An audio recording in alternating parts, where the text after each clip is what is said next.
Hi, this is Angel.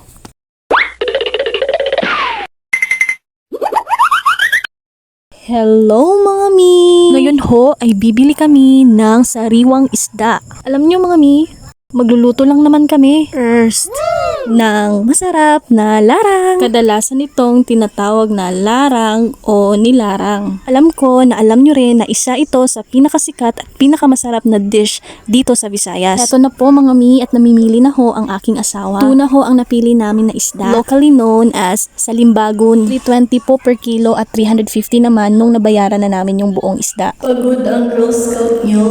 Bibili pa ho kami ng mga sangkap na kakailanganin tulad ng kamatis, sibuyas, bawang at luya. Sobrang mahal na ng mga bilihin ngayon mga mi, sa totoo lang. Ayun, at for invoicing na mga mi.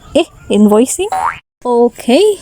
Tapos na kaming mamili mga me. Napaka-perfect mga mi dahil nag-day off ang pinsan namin. Dahil siya ang magluluto. Okay, and let's prepare. Hihiwain ko lang po yung mga nabili naming mga sangkap.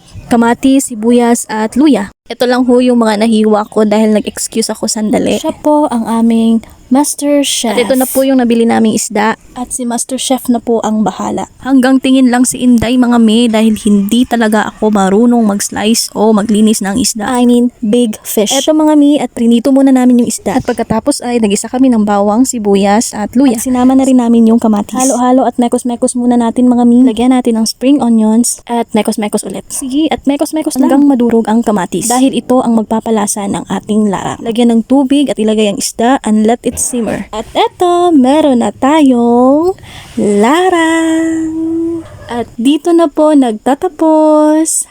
Sa uulitin. Salamat!